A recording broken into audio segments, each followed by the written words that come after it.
So you're doing really well going through this course. We've done some exercises lying on our side.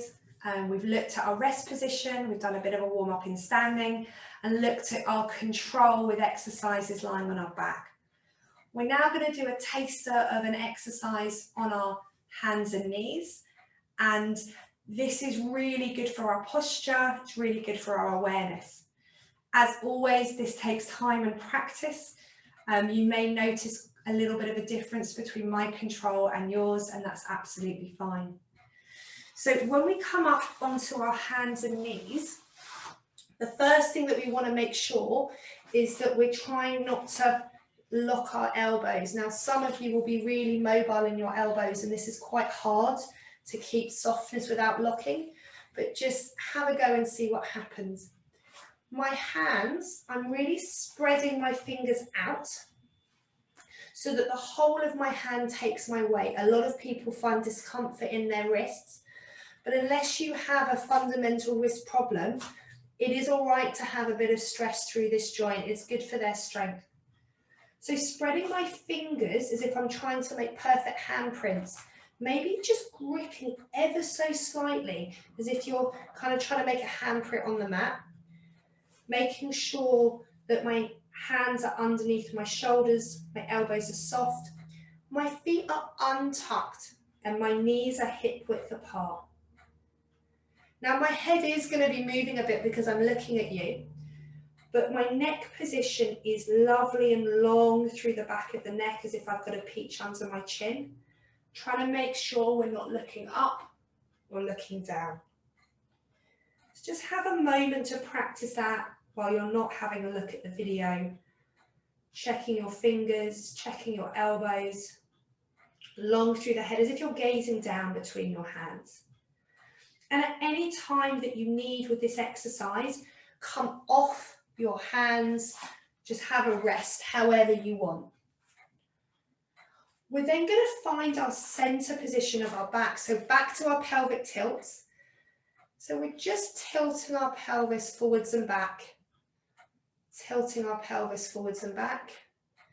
And again, I encourage people to use a mirror or they can do their own video call to themselves.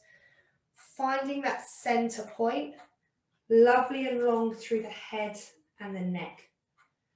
Just imagine there's a little bit of a connection with your hand into the mat as if you're pushing away gently and your whole hand is active. And we're going to just hold that position, breathing in and out as if we're pushing down into the mat and feeling some activation through our shoulder blades, and then release. Come and have a little stretch, either sitting back on your heels, just resting on your forearms. Release the hands. Let's practice that again. Let's find our setup, long through the head and neck. We're going to push into the mat as if we're pushing away, feeling some engagement with our shoulder blades.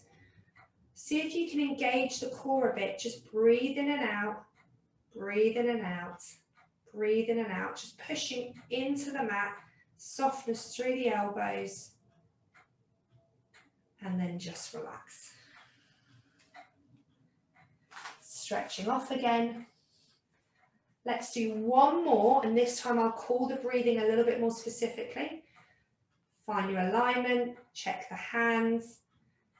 Breathing in, engage your center, and just see if you can keep your deep core muscles, which feel very different to engage in this position, as you breathe in and out, in and out. Noticing your pelvic floor, noticing that little wire muscle. Just keep breathing. If it lets go, just pick them back up again and relax. And then just wiggle. Let's practice that once more. Find that center, push into the mat as if you're pushing away. Feel that connection in your shoulder blades. Breathing in to engage your core. Breathing in and out. In and out. In and out. And relax. Let's have a rest. So if you found that quite strenuous through your upper body, I'd encourage you just to practice that. And then you can come on to the next exercise. This exercise has so many different names. I call it Superman. Some people call it breaststroke in box. Some people call it bird dog. I've not understood that one, so you may know it by a different name. We're not going to do the full sequence because this is an introductory video, but I want to give you a feeling of what it's like to try and achieve control on your hands and knees. So there isn't a huge expectation for this to feel perfectly controlled, but enjoy it as more of a movement experience. So we're going to come into the start position again, checking all of that setup with my hands, my pelvis, my feet. I'm going to be long through my neck, and I'm going to lift my arm actually only as high as my neck feels comfortable.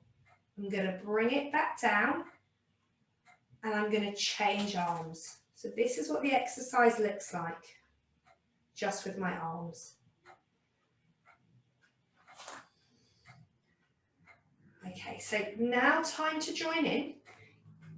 So from here, you're going to lengthen your arm away, stay long through the head.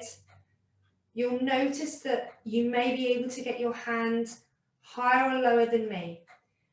As you bring your hand down, you're going to feel that tendency to rock again. So really push into the mat, be aware of your center, and then float the other arm up, only as high as comfortable. Be aware as you lower that hand down, as if you're walking across that ship again, trying to stay as still as you can. And then lifting the other side. Softness in the elbows, active through the whole hand, not just sitting into the wrist. How still can you be? Now, if we want to, you can try and start engaging your core. See what happens. Can you switch it on as you move? Remembering if it lets go, that's okay. You can just tighten it again. For those that want, we can go into breath work. We're going to breathe in to engage. We're going to breathe out. Float the arm up, only as high as your neck feels comfortable. Breathing in, come down. Watch the control as we change. Breathing out, breathing in. Long through the neck. Breathing out, breathing in. Breathing out as we go away, being aware of that control. Let's do one more round, taking this at your own pace. Last one. Lovely control. Well done. Have a little stretch. Wiggle the hands if you need. So the last part we're going to go to is our legs. Most people notice that they really do feel like they're rocking quite a lot. I often say if I had a spirit level on someone's back, the bubble would definitely not be in the middle. So we're going to just do a lengthen. We're not going to do any lift. Think about that head and neck alignment, and feet go into the mat. Find that center. From here, we're going to just lengthen the leg away, and we're going to just slide it back, and we're going to change sides. We're going to lengthen the leg away, we're going to slide it back, we're going to change sides. Now what you may notice is that if you go too far, you start to pull your back into an arch. So just lengthen as far as you can, keep your back centered. And then as you bring that knee back, you're going to do that little pause. Remember, the whole exercise is important. Think about your control, walking on that ship as still as you can get. Lengthen the other leg away. Bringing it back. If you're looking at the mat, you may notice that you're kind of really rocking side to side. That's absolutely fine at this stage. It's just starting to have awareness with control. So with that center, again, engage in your core as you want. Lengthen one of your legs away. Coming back, just seeing how my toes are sliding. You may notice that you need to take your socks off or wear different socks if your feet are sticking. Engage in your core as you can. If you want to do the breath work, breathe in to engage, breathe out, lengthen. Breathe in, slide back. Breathing out, breathing in. Trying to be aware of the middle part of the exercise as you change over. Breathing out, breathing in, breathing out. Lovely, breathing in, good. Breathing out, breathing in, and last one, breathing out, breathing in. Great, just either go onto your forearms if it's too much to sit back on your heels. Feel free to sit into your heels like a child's pose. Even open your knees a little bit more if that helps you sit back. It does not matter how low your bottom gets. It's just an opportunity to stretch, to release the wrists. And if you want to come into a child pose stretch, you can, or a modified child pose stretch, just kind of relax your head down onto the mat, drawing your arms in to feel as comfortable as you want.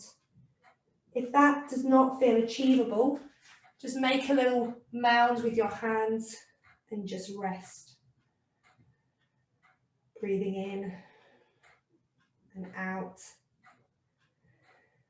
in and out.